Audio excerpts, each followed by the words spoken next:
اگلی چیز آپ دھیان سے سمجھ لیں، ہم بستری کے فارغ ہونے کے بعد مرد و عورت کو الگ الگ کپڑوں سے اپنا سطر صاف کرنا چاہیے، کیونکہ ایک ہی کپڑے سے استعمال کرنا نفرت اور جدائی کا سبب ہے۔ یعنی کہ جب آپ ہم بستری سے فارغ ہوں جو کہ جسم پر گندگی یعنی کہ ناپاکی لگی ہو، اس کو اکثر لوگ ایک ہی ٹیشو پیپر یا ایک ہی کپڑے سے صاف کر لیتے ہیں، حالانکہ ایسا کرنے سے دونوں میں نفرت اور جدائی بڑھ جائے گی، اس لیے دونوں الگ الگ کپڑوں کا استعمال کریں۔ اگلی چیز آپ دھیان سے سمجھ لیں، احتلام ہونے کے بعد یعنی کہ ہم بستری سے فارغ ہونے کے بعد یعنی کہ دوسری مرتبہ ہم بستری کرنا چاہتے ہیں، تب بھی حکم یہ ہے کہ جسم کو دھو کر اور وضو کرنا زیادہ بہتر ہے، ورنہ ہونے والے بچے کو بیماری کا خطرہ ہے۔ اور اعلیٰ حضرت رحمت اللہ علیہ فرماتے ہیں کہ عورت کے اندر مرد کے مقابلے میں 100 گنا زیادہ شہوت ہے، مگر اس پر حیا کو مسلط کر دیا گیا ہے۔ مگر مرد جلد فارغ ہو جائے تو فوراً اپنی بیوی سے جدا نہ ہو، بلکہ کچھ دیر ٹھہر جائے اور پھر الگ ہو۔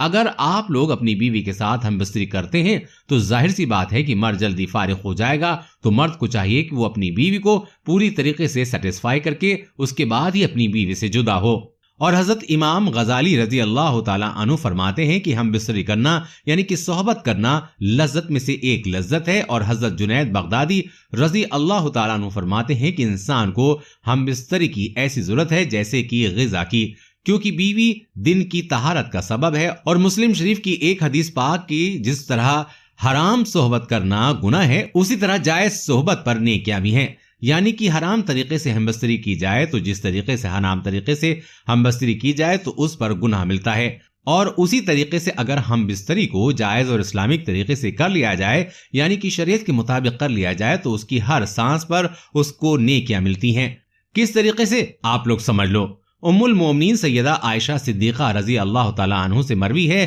کہ حضور پاک صلی اللہ علیہ وسلم ارشاد فرماتے ہیں کہ جب ایک مرد اپنی بیوی کا ہاتھ پکڑتا ہے تو اس کے نامۂ اعمال میں 1 نیکی لکھ دی جاتی ہے، اور جب اس کے گلے میں ہاتھ ڈالتا ہے تو 10 نیکیاں لکھ دی جاتی ہیں، اور جب اس سے صحبت کرتا ہے یعنی کہ ہم بستری کرتا ہے تو دنیا میں سب سے بہتر ہو جاتا ہے، اور جب غسل جنابت کرتا ہے یعنی کہ ہم بستری کے بعد غسل کرتا ہے تو غسل کا پانی جس بال پر ہو کر گزرتا ہے ہر بال کے بدلے 1 نیکی لکھی جاتی ہے، اور 1 گناہ کم ہو جاتا ہے اور 1 درجہ بلند ہو جاتا ہے۔ محبت کے ساتھ کامنٹ باکس میں لکھ دیجئے سبحان اللہ۔ حضرت عبداللہ ابن مسعود رضی اللہ تعالیٰ عنہ سے ایک شخص نے عرض کیا کہ میں نے ایک لڑکی سے شادی کی، مجھے لگتا ہے کہ وہ مجھے پسند نہیں کرتی ہے، تو آپ فرماتے ہیں محبت اللہ کی طرف سے ہوتی ہے اور نفرت شیطان کی طرف سے۔ ایسا کرو جب تم اپنی بیوی کے پاس جاؤ تو دونوں وضو کر لینا اور 2 رکعت شکرانے کی نماز پڑھو، اس طرح پڑھو کہ تم امام ہو، وہ تمہاری اقتدا کر رہی ہے، یعنی کہ تم آگے کھڑے ہو جاؤ اور بیوی تمہارے پیچھے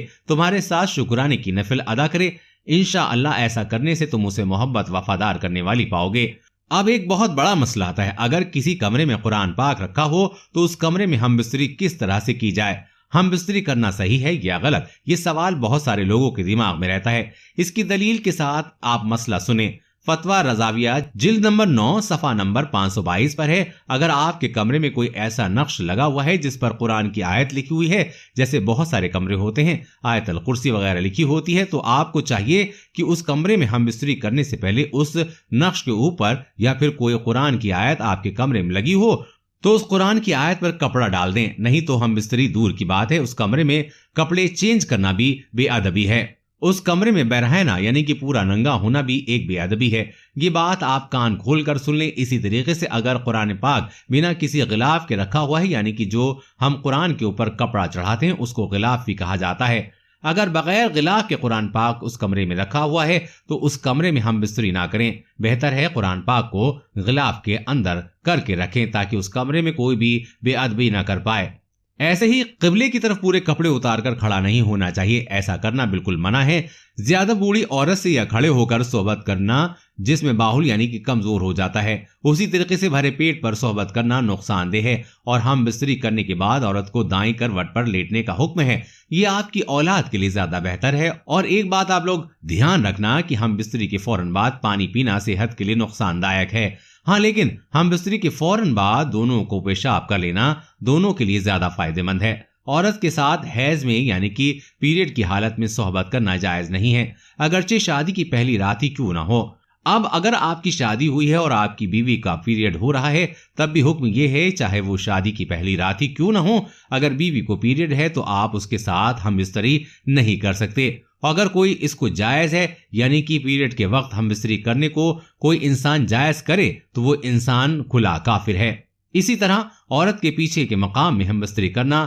حرام ہے، یعنی کہ جہاں سے عورتیں ٹوائلٹ کرتی ہیں وہاں سے ہم بستری کرنا حرام ہے، اور یہ اللہ کو بالکل پسند نہیں ہے۔ اور مسلم شریف کی ایک روایت میں آتا ہے کہ قیامت کے دن سب سے بدتر مرد اور عورت وہ ہوں گے جو اپنی راز کی باتیں اپنے دوستوں کو سناتے ہوں گے۔ آپ نے دیکھا ہوگا شوہر نے رات بھر جو کچھ کیا اپنے دوستوں میں جا کر بتا دیا کہ وہ میں نے اپنی بیوی کے ساتھ ایسا کیا، عورت نے کیا وہ اپنی سہیلیوں کو بتا رہی ہے۔ یہاں پر مسلم شریف جلد نمبر 1 صفحہ نمبر 464 صاف صاف لکھا ہوا ہے، قیامت کے دن سب سے بدتر مرد عورت وہی ہوں گے جو اپنی بیوی اور اپنے شوہر کے راز اپنے دوستوں کو بتاتے ہیں۔ ان چیزوں سے آپ لوگ توبہ کر لیں۔ آپ نے کئی ساری ویڈیوز ایسی دیکھی ہیں، عورتوں سے آپ 2 مہینے دور رہ لو نکاح ٹوٹ جائے گا، 6 مہینے دور رہ لو نکاح ٹوٹ جائے گا۔ اصل میں اصلیت کیا ہے وہ آپ لوگ جان لو۔ عورت سے جدا رہنے کی مدت 4 مہینے ہے، اس سے زیادہ دور رہنا منع ہے، لیکن اگر کوئی شخص 1 سال بھی دور رہتا ہے تو اس سے نکاح پر کوئی فرق نہیں پڑے گا۔ یہ چیز آپ لوگ کان کھول کر سن لو، افواہوں پہ زیادہ دھیان نہ دو تو بہتر ہے۔ دوستو، ہم لوگوں نے بہت ریسرچ کر کے اس ویڈیو کو تیار کیا ہے، آپ لوگ سوچ بھی نہیں سکتے، 1 ہفتے سے ان حدیثوں کو ڈھونڈ رہے ہیں، اس کے بعد یہ ویڈیو تیار ہوا ہے۔ امید ہے آپ کے سارے ڈاؤٹس کلیئر ہو گئے ہوں گے۔ آپ سے گزارش ہے آپ ہماری محنت کو ضائع نہ ہونے دیں، اس ویڈیو کو ان لوگوں تک ضرور پہنچائیں جو یہ غلطیاں کر دیتے ہیں، اور شادی شدہ لوگوں تک تو ضرور پہنچائیں کہ ویڈیو میں کچھ ایسے مسئلے ہیں جن کو شادی کے بعد سمجھنا ضروری ہے۔